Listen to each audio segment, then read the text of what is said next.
आज आपकी कक्षा का क्षितिज भाग 1 का पहला पाठ है दो बैलों की कथा। उन दो बैलों की कथा के बारे में आज हम जानेंगे। इस कथा के लेखक हैं मुंशी प्रेमचंद। मुंशी प्रेमचंद किसी परिचय के मोहताज नहीं है। हिंदी साहित्य में उनका बहुत बड़ा नाम है। इनका वास्तविक नाम था धनपत राय। ये उर्दू में लेखन कार्य करते थे। नवाब राय के नाम से उर्दू साहित्य में इनको पहचाना जाता है। हिंदी में ये प्रेमचंद के नाम से साहित्य का सृजन करते हैं। इनका जन्म सन 1880 ईस्वी में वाराणसी के पास लम्ही नामक गांव में हुआ था। सन 1936 में इनका देहांत हो गया था। इनका एक कहानी संग्रह 8 खंडों में संग्रहित है, जिनका नाम है मानसरोवर। आपने लगभग 11 उपन्यासों की रचना की, जिसमें रंगभूमि, कर्मभूमि, सेवा सदन, गोदान, गबन आदि आपके प्रमुख उपन्यास हैं। आपने करबला तथा प्रेम की वेदी नाटकों की भी रचना की। कुछ विचार तथा विविध प्रसंग आपके निबंध संग्रह हैं। बाल साहित्य में आपने राम कथा और कुत्ते की कहानी का सृजन किया। इसके अलावा आपने अनेक पत्र पत्रिकाओं का भी संपादन किया, जिसमें हंस, माधुरी, जागरण, मर्यादा ये प्रमुख पत्रिकाएं हैं। इन्होंने ये जो दो बैलों की कथा लिखी है वो प्रसिद्ध कहानी है। इसके जो मुख्य पात्र हैं दो बैल, हीरा और मोती। यहां पर इस कहानी में जो बैल हैं वो सीधे साधे भारतीयों का प्रतीक है। वे शक्तिशाली हैं, कमाऊ हैं, फिर भी अत्याचार सहन करते हैं। इस कहानी के माध्यम से प्रेमचंद ने भारतीय दुर्दशा का प्रतीकात्मक चित्रण प्रस्तुत किया है। अब यहां ऐसा आता है, सबसे पहले बैलों का परिचय। बैल कैसे? बैल नंबर 1 सीधा और सरल जानवर है। जानवरों में गधा सबसे मूर्ख समझा जाता है। इसका सबसे मुख्य कारण है उसका सीधापन और सहनशीलता।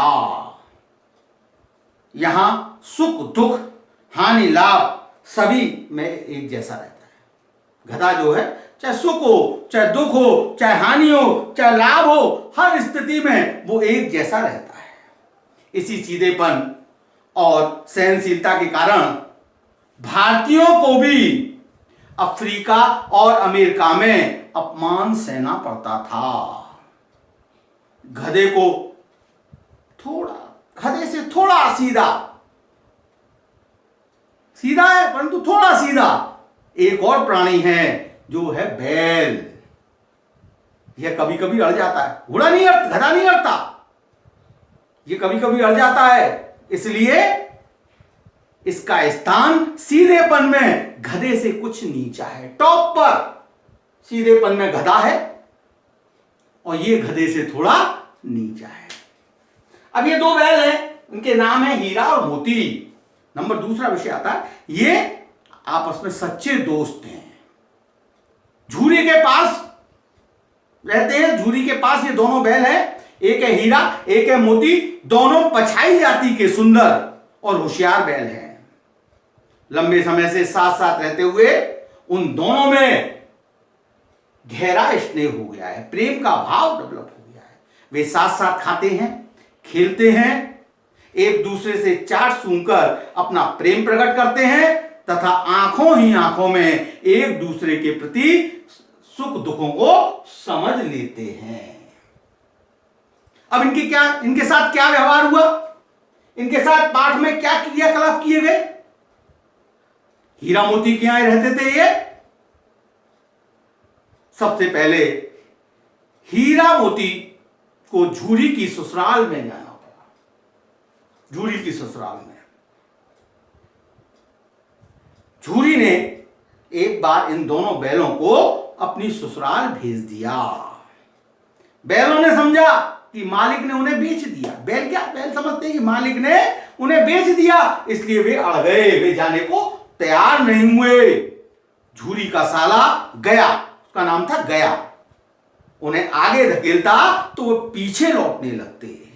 मुश्किल से वे शाम को एक नई जगह पहुंच गए। नई जगह कहां? हीरा मोती कहां पहुंच गए? झूरी की ससुराल, यानी गया के घर पहुंच गए। वहां उनका मन नहीं लगा। उनके सामने चारा रखा, परंतु उन्होंने चारे पर मुंह नहीं दिया। अगला बिंदु आता है बैलों का झूरी के पास वापस आना। रात को दोनों बैलों ने कनखियों से एक दूसरे की तरफ देखा, आंखों ही आंखों में बात की। भले भवन में करत है नैना नी सो बात, बिहारी ने लिखा है। यहां बैलों ने भी कनखियों से एक दूसरे को देखा, आंखों आंखों में बात की, चुपचाप एक दूसरे से सलाह की और पगहे तोड़कर झूरी के घर की तरफ भाग लिए, झूरी के घर की तरफ चल दिए। झूरी ने प्रातः अपने बैलों को चरनी पर खड़ा देखा। झूरी सुबह उठा, जब उसने देखा जो चरने का स्थान है, जिसको लड़ावनी बोलते हैं, वहां लड़ावनी पर अपने बैलों को खड़े हुए देखा, वो प्रसन्न हो गया। बैलों की आंखों में भी विद्रोह भरा स्नेह था। झूरी के प्रति प्रेम का, स्नेह का भाव होता, परंतु विद्रोह भरा, एक शिकायत हुए कि भाई तुमने खामोखा क्यों हमें ये दंड दे दिया, क्यों हमें निकाल दिया। घर और गांव के बच्चे खुशी से तालियां बजा बजाकर उनका स्वागत करने लगे। उनको सबको प्रेम हो गया था उन बैलों से। हाँ, झूरी की पत्नी जरूर क्रोधित हुई, तो भाई के यहां से लौट के आ गए ना। सारी खुदाई एक तरफ, जोरू का भाई एक तरफ, ये कहावत है। तो झूरी की पत्नी जरूर क्रोधित हुई। वह उन बैलों को नमक हराम कहकर के क्रोध प्रकट करने लगी। गुस्से के कारण उसने बैलों के सामने सूखा चारा डाला। बैल चारा खाएं तो कैसे, सूखा कैसे खाएं? सूखे खाने की उनको आदत ही नहीं है। झूरी ने नौकर को चारे में खली डालने को कहा, किंतु मालकिन के डर से उस नौकर की उसमें खली डालने की हिम्मत नहीं हुई। अगला पड़ाव आता है पुनः झूरी की ससुराल जाना। दूसरे दिन झूरी का साला फिर से हीरा मोती को ले गया। इस बार उसने दोनों को बहुत मोटी रस्सियों से बांधा और उनके सामने सूखा भूसा डाल दिया। हीरा मोती ने ऐसा अपमान पहले कभी नहीं सहन किया था कि मोटी रस्सी से बांधना, रूखा सूखा डालना, चारा डालना। दूसरे दिन दोनों ने हल में जुतने से इनकार कर दिया। गया ने उनको हल में जोता, परंतु वो जुतने के लिए तैयार नहीं हुए, अड़ गए। झूरी के साले ने चिढ़कर उनको खूब डंडे से पीटा, परंतु दोनों टस से मस नहीं हुए। अड़ियल बैल जिसको बोलते हैं, उल्टे हल लेकर भाग गए। रस्सी, हल, जुआ, जोत सब कुछ छिन्न भिन्न हो गया, टूट करके खराब हो गया। किंतु गले में लंबी लंबी रस्सियां थी, जिसके कारण वो पकड़े गए। दूसरे दिन फिर से रूखा सूखा मिला उनको, रूखा सूखा चारा डाला गया। शाम के समय भैरों की छोटी लड़की 2 रोटियां लेकर आई। रोटियां खाकर हीरा मोती बहुत प्रसन्न हो गए। उन्हें पता चला कि छोटी लड़की की मां मर चुकी है और सौतेली मां उसे बहुत सताती है। मोती का मन चाहा कि वे भैरों को या उसकी नई पत्नी को उठाकर फेंक दे, किंतु लड़की का प्रेम याद करके वह चुप रह जाते हैं। अगली रात को दोनों ने रस्सी तोड़कर भागने की योजना बनाई। वे रस्सी को पतला करने के लिए उसको चबाने लगे, चबा करके उसकी लड़ाई काटने लगे। तभी वहां लड़की ने आकर दोनों की रस्सियां खोल दी, प्रेमवश, स्नेहवश। किंतु बैल लड़की के प्रेम के कारण नहीं भागे। उन्हें डर था कि लड़की का ने शोर मचाया तो फूफा वाले बैल भागे। लड़की ने शोर मचाया कि फूफा वाले बैल भागे जा रहे हैं, दादा भागो। ये सुनकर के गया हड़वाया भीतर से निकला और बैलों को पकड़ने चला। उसका शोर सुनकर के जो बैल जाना नहीं चाहते थे इस डर से कि कहीं लड़की की पिटाई ना हो, वो वहां से भागने लगे। गया ने उनका पीछा किया। गांव के दूसरे लोग भी पीछे हो लिए। दोनों बैल रास्ता भूल गए। नए नए गांव पार करते हुए वे एक खेत के समीप पहुंच गए। मटर का खेत था। दोनों उसमें घुस गए, खूब प्रेम से मटर खाए और मस्त होकर उछलने कूदने लगे। आगे होती है सांड से लड़ाई। सामने से एक सांड आ जाता है। अचानक हीरा मोती के सामने एक बहुत बड़ा सांड आ जाता है। दोनों डर गए कि अब मुकाबला सांड से है। हीरा ने मोती को सलाह दी कि दोनों मिलकर उस पर हमला करेंगे, क्योंकि वो जबरदस्त है, एक के बस में नहीं आएगा, तो दोनों मिलकर हमला करेंगे। दोनों ने यही किया, मिलकर उस पर हमला किया। सांड एक के सींग मारता तो दूसरा उसके पेट में। एक सांड को सामने से सींग मारता, दूसरा उसके पेट में सींग जाता। सांड को दो दो शत्रुओं का सामना करना पड़ा। उसे एक साथ दो लोगों से लड़ने की आदत नहीं थी, इसलिए वह बेदम होकर गिर पड़ा। दोनों को उस पर दया आ गई। दोनों बैल दयालु भी थे। दोनों को उस पर दया आ गई और वो उसे वहां पर छोड़ करके वहां से चल दिए। बैल सांड पर जीत की खुशी में मस्त होकर के दोनों बातें करने लगे। सामने मटर का खेत था। मोती उसमें घुस गया। उसने मटर खानी शुरू कर दी। वहीं पर दो आदमी लाठियां लेकर पहुंच गए। हीरा तो भाग गया, किंतु मोती कीचड़ में फंस गया और पकड़ा गया। हीरा ने मोती को फंसा देख वापस लौट आया। उन रखवालों ने दोनों बैलों को पकड़ लिया और काजी हौज में बंद कर दिया। काजी हौज में बंद कर दिया।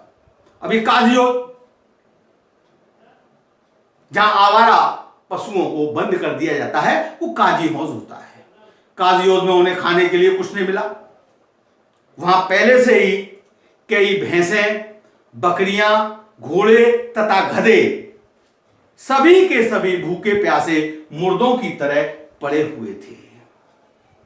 भूख के कारण हीरा मोती ने दीवार की मिट्टी चाटनी शुरू कर दी। रात के समय हीरा के मन में विद्रोह की ज्वाला उत्पन्न हुई। उसने काजी हौज की कच्ची दीवार पर अपने नुकीले सींगों से वार किया। हर बार में कुछ मिट्टी गिर जाती। धीरे धीरे वो जगह कमजोर होने लगी। इतने में चौकीदार लालटेन लेकर वहां पहुंचा। उसने हीरा को कई डंडे मारे और उसे मोटी रस्सी से बांध दिया। मोती ने उसे चिढ़ाया। हीरा ने जवाब दिया, बंध गए तो क्या हुआ? अगर दीवार टूट जाती तो कई जाने आजाद हो जाती। अब मोती को भी जोश आ गया। उसने भी बड़े जोर से दीवार पे सींग मारा। 2 घंटे जोर आजमाइश करने के बाद उसने लगभग आधी दीवार गिरा दी। अब सभी जानवरों की जान में जान आई। सबसे पहले घोड़ियां भाग निकली, फिर बकरियां, फिर भैंसें भागी। गधे वहीं खड़े रहे, बोले भागने का क्या फायदा, फिर पकड़े जाएंगे। मोती ने उन्हें सींग मार मार कर भगाया, किंतु हीरा रस्सी से बंधा था, कैसे भागता? हीरा ने मोती से कहा वह भाग जाए, पकड़े जाने पर उसकी खूब पिटाई होगी। किंतु मोती बोला, मैं विपत्ति में तुम्हें अकेला छोड़कर कैसे जा सकता हूं? अपने साथी को नहीं छोड़ा, रस्सी से बना हुआ था, वो नहीं भाग सकता था। तो मोती भी भागने को तैयार नहीं हुआ, वह वहीं पर सो गया। सुबह होते ही काजी हौज के कर्मचारियों में भूचाल सा मच गया, अफरा तफरी मच गई। उन्होंने मोती की खूब पिटाई की और उसे रस्सियों से बांध दिया। अब आता कसाई के हाथ में हीरा मोती। हीरा मोती 1 सप्ताह वही बंधे रहे, उन्हें खाने के लिए कुछ नहीं मिला। एक दिन में बस एक बार पानी मिल जाता था। दोनों की हड्डियां निकल आई थी। एक दिन नीलामी के लिए डुगडुगी बजने लगी, नीलामी होने लगी। कोई भी खरीदार उन्हें न खरीदता, क्योंकि दुबले पतले थे, किस काम के थे। अंत में एक कसाई ने उन्हें खरीद लिया। कसाई जिस तरह से उसके पीछे पुट्ठे पर हाथ लगा करके उंगली गोद करके देख रहा था, उसकी इस हरकत को देख करके दोनों कांप गए। दोनों ने समझा अब ये कसाई है, ले जाएगा, हमारी मांस को टटोल रहा है, अवश्य ये हमको काट डालेगा। नीलाम होकर दोनों उस डरियल कसाई के साथ चले। वे अपने भाग्य को दोष देने लगे। कसाई उन्हें दौड़ाए जाता था। रास्ते में कई गाय बैलों का उन्हें झुंड दिखाया। वे सभी खुश होकर उछल कूद कर रहे थे।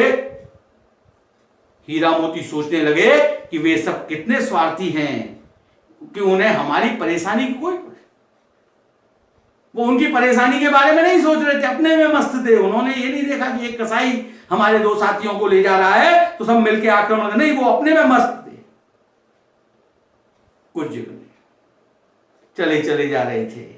अचानक हीरा को लगा कि ये रास्ते उनके जाने पहचाने हैं। अब उसके समूह शरीर में जान आने लगी। जल्दी झूरी का घर समीप आ गया। वे तेजी से दौड़ने लगे और थान पर जाकर के खड़े हो गए। कसाई पीछे पीछे दौड़ने लगा, परंतु उसके हाथ नहीं आए। झूरी ने उन्हें देखा और दौड़ करके उन्हें गले लगा लिया। बैल भी झूरी का हाथ चाटने लगे। डरियल कसाई ने बैलों की रस्सियां पकड़ ली। झूरी ने कहा, ये बैल मेरे हैं। कसाई बोला, मैं इन्हें नीलामी से लाया हूं। यह बैलों को जबरदस्ती ले जाने लगा। कसाई उन बैलों को जबरदस्ती ले जाने लगा। मोती ने उस पर सींग चलाया। मोती ने उस पर सींग चलाया। कसाई दौड़ा, मोती ने उसे दौड़ाया, गांव से दूर भगा दिया। अपने सींग के बल पर उस कसाई को दूर भगा दिया। झूरी ने प्रसन्न होकर नादों में खली, भूसा, चोकर और दाना भर दिया। दोनों मित्र खाने लगे। गांव में उत्साह छा गया। मालकिन ने खुश होकर दोनों के माथे चूम लिए। ये इस कहानी का पूरे का सार है। बस आज इतना ही। Thank you very much.